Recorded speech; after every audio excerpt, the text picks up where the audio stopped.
Good morning, YouTube modeling community. Mike here, Mike's Miniature Motors. Got something a little different today for Throwback Thursday. I don't know why that's not staying there. As you can see, this is the Monogram 37 Ford. Excuse me. This was the first hot rod I ever built. Story behind it, had a friend come over here to the house, and it was the first time he'd ever been to my house, and was kind of thrown back by the stash. He's like, "Man, you got a lot of hot rods in your stash, but I don't see any. I don't see any built in your display cases." And sure enough, there wasn't. I love hot rods. Really do, even though you don't see me build very many of them.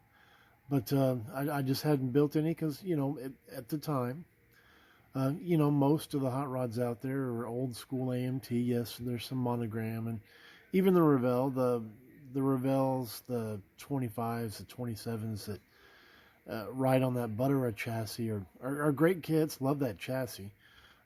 Old school Revell, but they're really kind of small. Built the 34 when I was in high school, and it was tiny compared to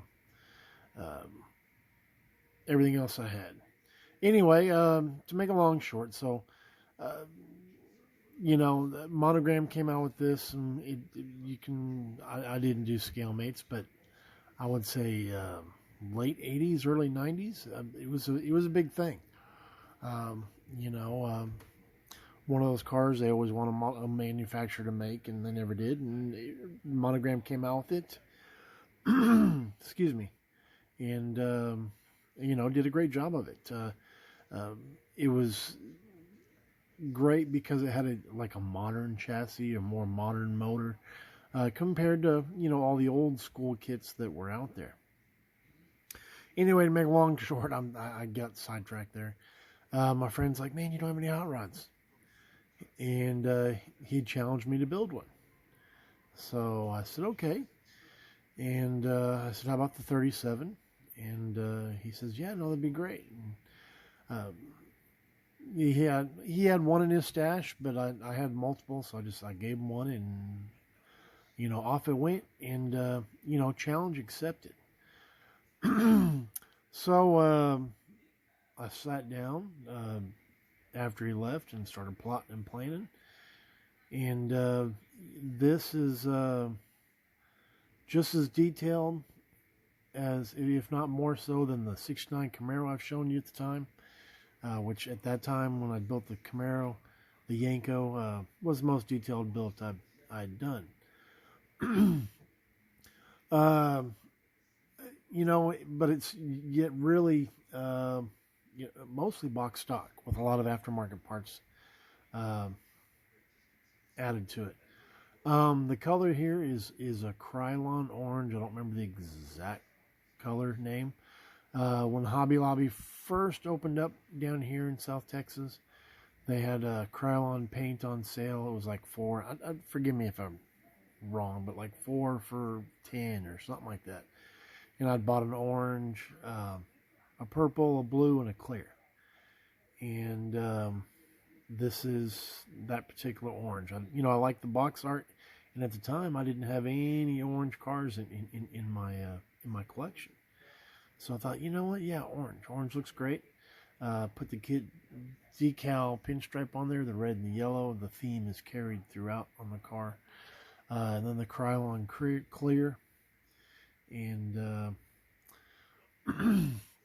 as you can see from here, the wheels, those are aluminum. Those are what was popular at the time, JPS wheels. It was like one of the only aftermarket wheels you could get, besides like the Fujimi, and Otaki, and I don't know if a Yoshima had put any wheels out by this time, but those are JPS wheels, and those are riding on. I know the rear tire is an Otaki tire, and I'll pick it all up here in a minute.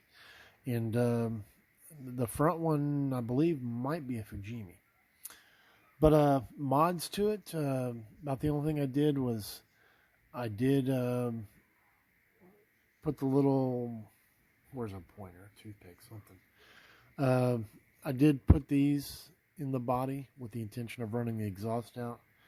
The exhaust is probably the only thing I would ever redo if I were to build it again. The hood is molded smooth.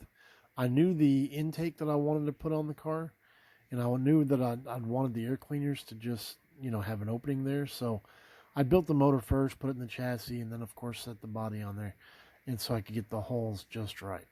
But that's the only thing I did to the body was put the opening in there for the air cleaners. Anyway, let me start taking this off so you can see what it is. The engine is the kit chassis. I mean the kit 350. If you haven't built this kit, it comes with a 350. Now the blower I put on it is out of the Midnight Z. What is it? 78, 79 Camaro. It's been reissued multiple times. Excuse me. Put a lot of aluminum on here, aluminum valve covers. See if I can get it up close. I know I'm shaky.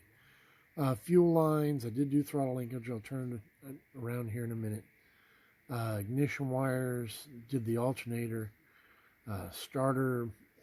Basically fully wired, fully plumbed. There's aluminum pulleys on the car. I don't know how well you can see them. I'm out of the camera. The only thing, I pulled this out yesterday to kind of look at it, kind of brush it off. The belt on the blower. It was a rubber band. You can see the blower in there. Am I going to get focus? No. You can see the pulley in there, but there's no belt on it. But it's an old rubber band. Those are from... get down in there, you can see the one pulley there. Anyway, the drive pulley's still on there, but Mortison's Fine Line Engineering, I think that's what it was called. It was the person that made the pulleys at the time. See the throttle linkage in there? Does the camera get in there? Return spring, it's red. Like I said, trying to keep the yellow and the red theme throughout the car along with the orange. There's because the air cleaners are loose. Actually, put pins in them. I don't know if that'll show up. I'm not in the camera. And then a hole in the carburetor so it would sit on there just right. Anyway, let me take them off. Put a wash in the carburetors. I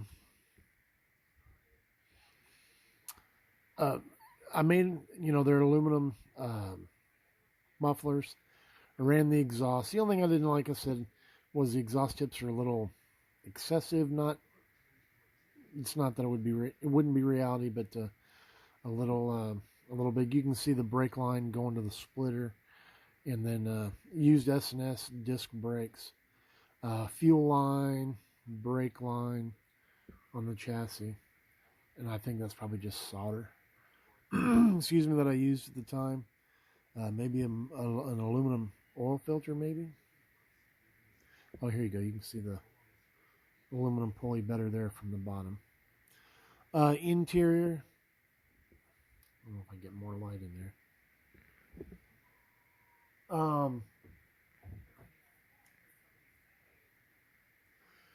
Carried the red and the yellow. Boy, that gray looks like it's blue on this camera. And the orange throughout the interior. There's a photo etched radio in there, and there's a key in the ignition. Like I said, just try to keep the orange, yellow, red theme throughout the car. But anyway, guys, that's probably about it. It is Thursday, so tomorrow's Friday. Everybody have a great weekend. Questions, comments, feel free to leave them. And love interacting with you guys. Hopefully you like the Ford here. And I hit 500 subs, so I'm going to go out to the stash and figure out what I'm going to do as far as that goes. And that's about it. All right, everybody. God bless. And we'll see you early part of next week for a bench update of some sort. All right, we'll talk to you later. Mike out. Bye-bye.